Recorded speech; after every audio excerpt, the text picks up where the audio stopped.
ট্রাইব্যুনালে এখন কি অবস্থা, সবশেষ কি তথ্য আছে আপনার কাছে?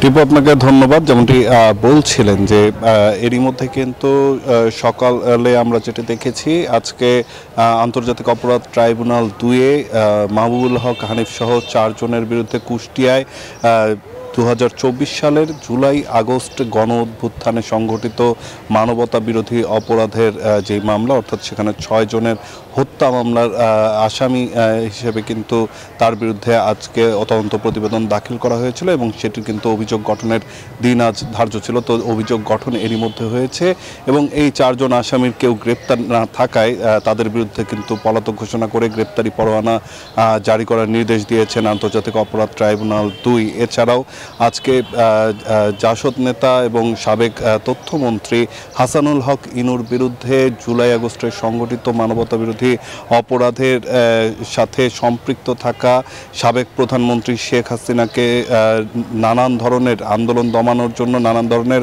পরামর্শ দিয়ে সহযোগিতা, এছাড়াও নিরীহ শিক্ষার্থীদের উপরে মারণাস্ত্র ব্যবহারের নির্দেশ দেওয়া সহ 8টি অভিযোগের বিষয়ে কিন্তু অভিযোগ গঠনের দিন ধার্য ছিল এবং সেই অভিযোগটিও এরই মধ্যে গঠন করা হয়েছে।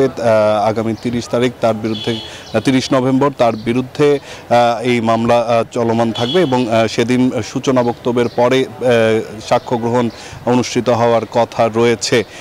এছাড়াও কিন্তু আজকে আন্তর্জাতিক অপরাধ ট্রাইব্যুনাল 1-এ চাংখারপুলে 6 জনের যেই হত্যা মামলার ঘটনাটি ছিল, সেটা 13তম দিনের মতন সাক্ষ্য গ্রহণ অনুষ্ঠিত হচ্ছে। তো এই ছিল এখন পর্যন্ত আসলে আমার কাছে এখানকার সবচেয়ে তথ্য। টিপু, আপনাকে ধন্যবাদ। এক্সট্রিম মশার কয়েল প্ল্যান্ট ফাইবার দিয়ে তৈরি, তাই সহজে ভাঙে না, সুগন্ধিযুক্ত ও নিরবিচ্ছিন্নভাবে জ্বলে। ডেঙ্গু, চিকুনগুনিয়া বাহি সহ যে কোনো মশার বিরুদ্ধে দেয় এক্সট্রিম সুরক্ষা।